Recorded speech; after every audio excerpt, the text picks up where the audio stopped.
Trabalhe, mas sem luta.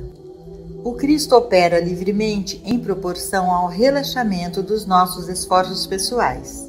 Por exemplo, se eu quisesse compor música ou escrever um livro ou uma peça de teatro, o melhor seria trazer a atividade do Cristo para minha experiência.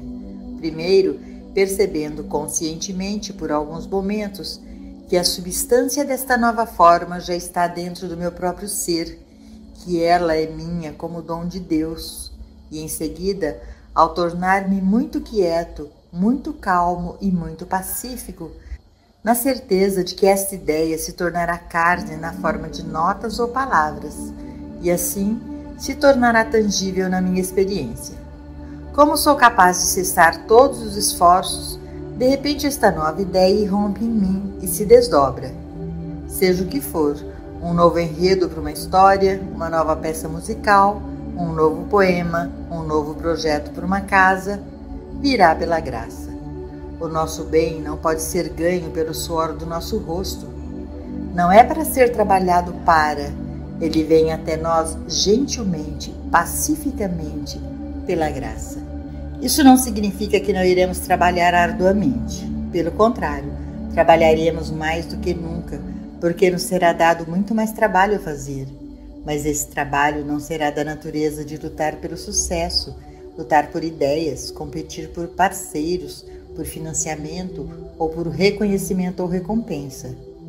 Tudo isso será feito por nós à medida que aprendermos a relaxar no espírito.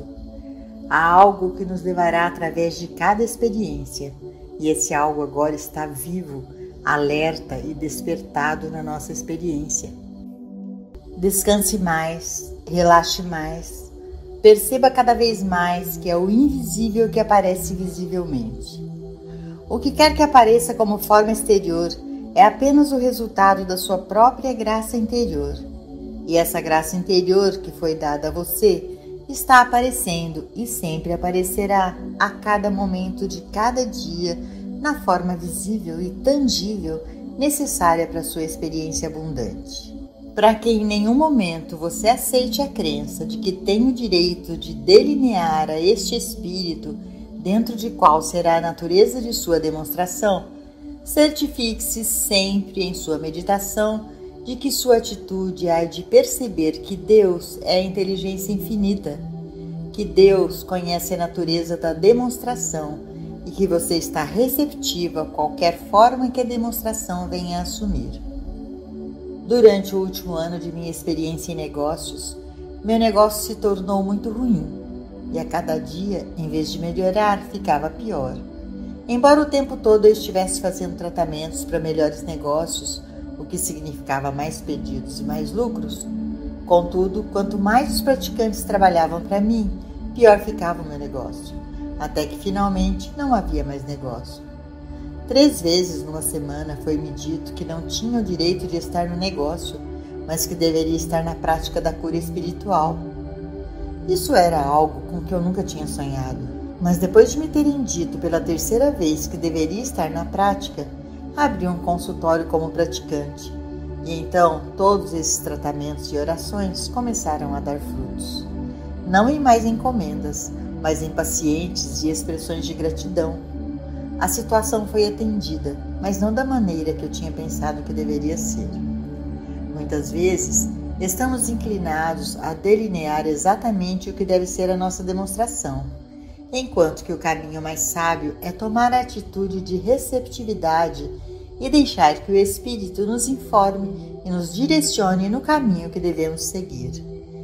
Então, se seguirmos esse caminho, encontraremos os nossos passos prosperados de todos os pontos de vista e de todos os ângulos.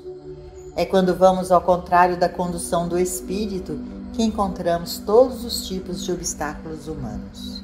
A realização está dentro da sua consciência. O bem infinito já está estabelecido na sua própria consciência. Portanto, você não pode adicionar o bem a si mesmo, mas através da prática persistente, você pode aprender a deixar o bem fluir de dentro do seu próprio ser. Deus é a lei operando em e como sua própria consciência. E porque Deus é infinito, sua consciência é infinita. Portanto, a sua consciência é toda inclusiva, e este exato momento inclui a substância de tudo o que é necessário à sua experiência até a eternidade. Se você viver 7 bilhões de anos, como você quiser. A substância de tudo o que é necessário para o seu desdobramento está neste exato momento incorporada dentro de você. Isso ficará mais claro para você se você pensar no trabalho de um engenheiro estrutural envolvido na construção de pontes. A ideia para a ponte já está dentro dele e tudo o que ele é chamado a fazer é colocá-la em forma na prancheta. Cada ideia necessária para a conclusão dessa ponte, ou para uma peça de música, um poema, um plano para uma casa, está dentro do ser individual. E à medida que uma pessoa aprende a desenvolver essa auscultação e essa visão interior, vai se derramar dele no papel. Além disso, não só a ideia tomará forma, mas se tiver de ser financiada, o dinheiro também se derramará para esse fim. Em outras palavras, a substância de tudo o que é necessário para a sua experiência já está dentro do seu próprio ser e pronto para se desdobrar naturalmente à medida que se torna necessário para você, porque a completude e perfeição da sua vida já está estabelecida dentro de você como essência ou substância e aparece externamente como forma.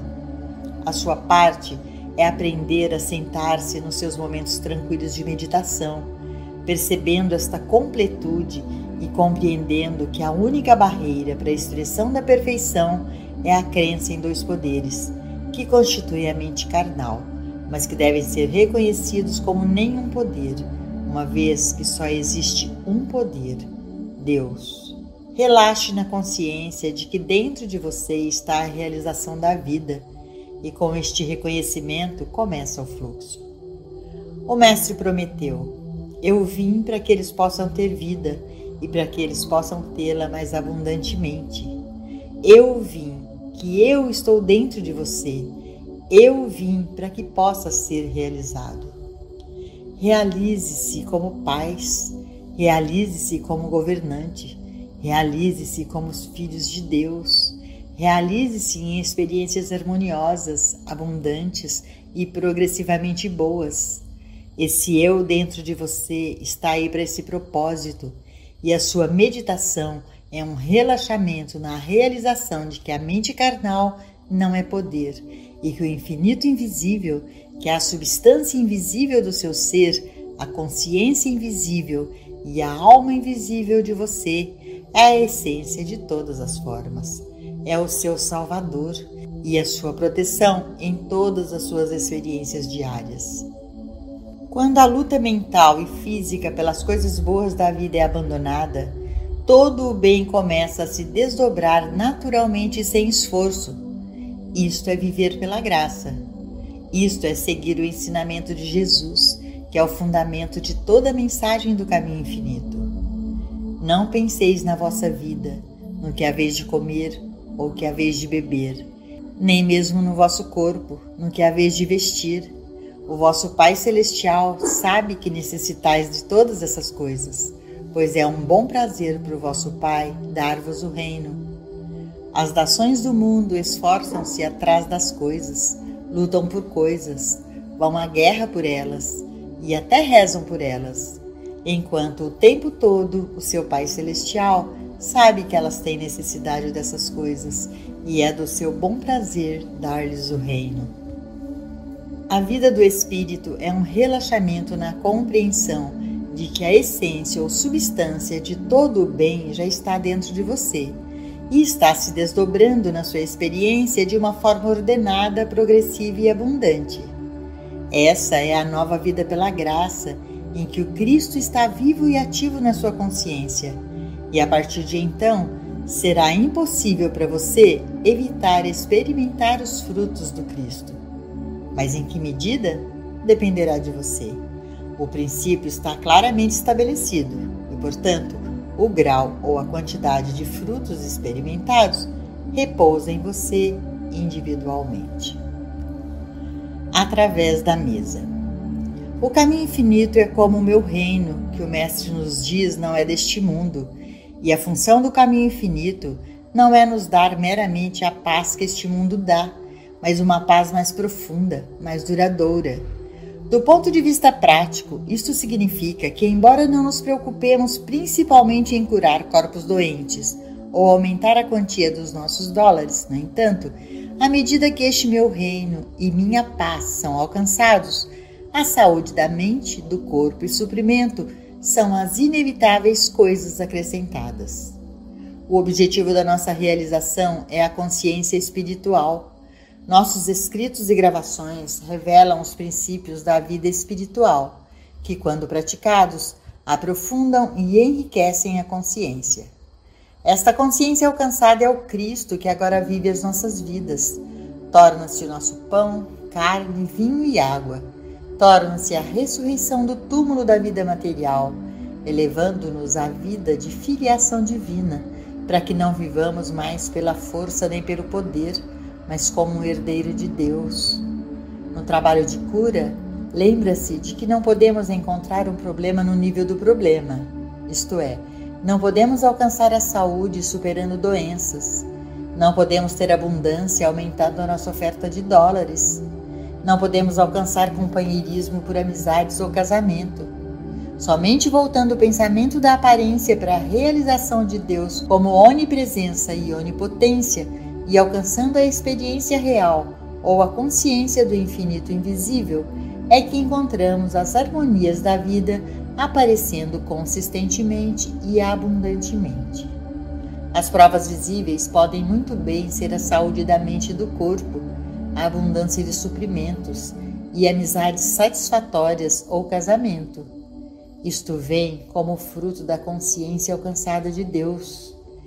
Em Vivendo o Caminho Infinito há um capítulo, Deus é onipresente, que trata mais detalhadamente deste assunto. Nosso estudo e prática irão certamente revelar uma vida plena e rica, completa com as coisas acrescentadas, quando o nosso desejo pelas coisas deu lugar ao desejo de conhecer Deus, a quem conhecer corretamente é vida eterna. Aqueles que estão no caminho espiritual não morrem. Fazem uma transição que não está de modo algum relacionada com o que o mundo chama de morrer, porque esta transição não é um ato próprio, é um ato de Deus e acontece pela graça de Deus.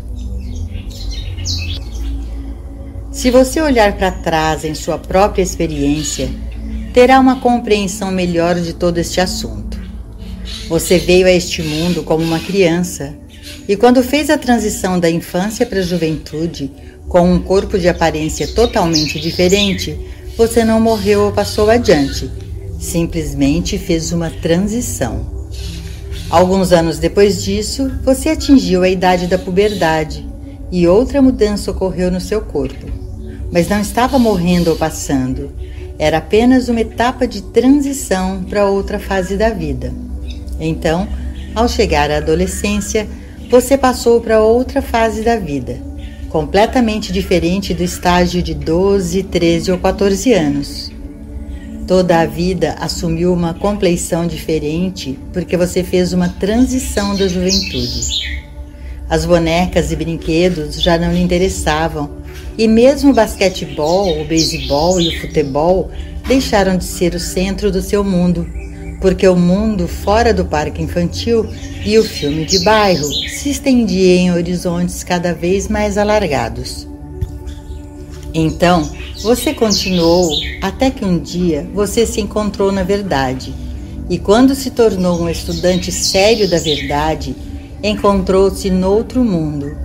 Um mundo em que o jogo de cartas, o golfe, a dança e o teatro ocupavam um lugar menor na sua vida. E, em alguns casos, foram deixados completamente para trás, porque agora, nesta nova vida, a sua atenção estava centrada em Deus. Foi uma transição de este mundo, o mundo a que Jesus se referiu quando disse: "Eu venci o mundo." João 16:33. Não houve morte nessa transição, exceto uma morte para a materialidade, ou o que Paulo chamou morrer diariamente. Morrendo diariamente para velhos modos de pensamento e confiança. Houve um tempo na nossa experiência em que a nossa principal preocupação era que tivéssemos um coração normal e uma pressão sanguínea normal. Confiávamos na comida, no clima ou na dieta, enquanto que agora a nossa única confiança é a nossa realização de Deus. É uma transição completa de este mundo para um novo mundo, um novo estado de consciência, que foi justamente chamado de quarta dimensão da vida, na qual vivemos uma existência quase completamente espiritual e na qual não é colocada a dependência em nada ou ninguém no mundo externo. E assim vamos de transição em transição até que um dia não o fazemos, mas é feito por nós. Passamos da vista e, sem dúvida, no que diz respeito ao resto do mundo, deixaremos um corpo para ser enterrado ou cremado. Isso também faz parte do sentido ilusório da existência humana. Mas não haverá corpo lá, porque levamos o nosso corpo conosco para onde quer que formos. Somente os espiritualmente iluminados recebem o sinal da imortalidade. Quando Pilatos lembrou a Jesus que tinha poder para crucificá-lo ou para libertá-lo, Jesus respondeu: "Não poderias ter nenhum poder contra mim se não te fosse dado do alto." João 19:11. Pilatos não tinha poder para tirar a vida de Jesus e, de fato, ele provavelmente não teria tido poder para crucificá-lo se Jesus não estivesse disposto a submeter-se a ele. Submeter-se à crucificação era a forma de Jesus provar ao mundo que podia dar a sua vida e que podia retomá-la novamente, demonstrando assim não só que Pilatos não tinha poder para tirar a vida de Jesus, mas que nenhum poder temporal, nenhum pecado, doença, bala ou bomba tem o poder de tirar a vida de qualquer homem. Nesta era, não nos submetemos voluntariamente a ser baleados, crucificados ou bombardeados, mas sabemos que se por qualquer razão fôssemos submetidos a tais experiências, nossas vidas não estariam em jogo, porque não há poder temporal que possa destruir a vida. Poucos há no mundo de hoje, no entanto, que não se oponham violentamente a isso, porque o mundo em geral coloca sua fé e confiança apenas naquilo que pode compreender e agarrar através dos 5 sentidos físicos. Quase a nada mais é dado crédito. Isto foi igualmente verdade logo nos primeiros dias da era cristã, quando apenas os espiritualmente iluminados viram Jesus após a ressurreição. Os imersos na materialidade não puderam vê-lo após o seu sepultamento, porque não tinham subido a esse nível de apreensão espiritual. Nunca se esqueça que são apenas os iluminados espiritualmente que recebem provas irrefutáveis da imortalidade. Não há maneira de provar à mente humana que existe algo como a vida eterna. E, além disso, não só a vida eterna depois do que é denominado de morte, mas a vida eterna aqui e agora, indestrutível e imortal. As mentes materialistas testemunham a devastação da doença e veem a cerimônia fúnebre e o corpo sendo enterrado. Mas porque eles são capazes de julgar apenas pelas aparências, ou seja, pela visão dos seus olhos, não recebem nenhum sinal da imortalidade. Aqueles de visão iluminada hoje, porém, são capazes de ver não só que os Pilatos, com todo o seu poder temporal, não têm o poder de destruir a vida, mas que nenhuma forma de guerra ou força física tem o poder de o fazer. Somente os iluminados espiritualmente podem ver isso, pois só os iluminados espiritualmente podem ver além da fisicalidade para a verdade de que a forma material não é a pessoa. A pessoa é eu, e a forma física é apenas um instrumento, como a casca no tronco de uma árvore, que não é a árvore em si. A árvore em si é invisível. A árvore em si é a vida que flui como a árvore, e o tronco, os ramos e as folhas constituem a forma, ou o veículo com o qual a árvore se torna visível.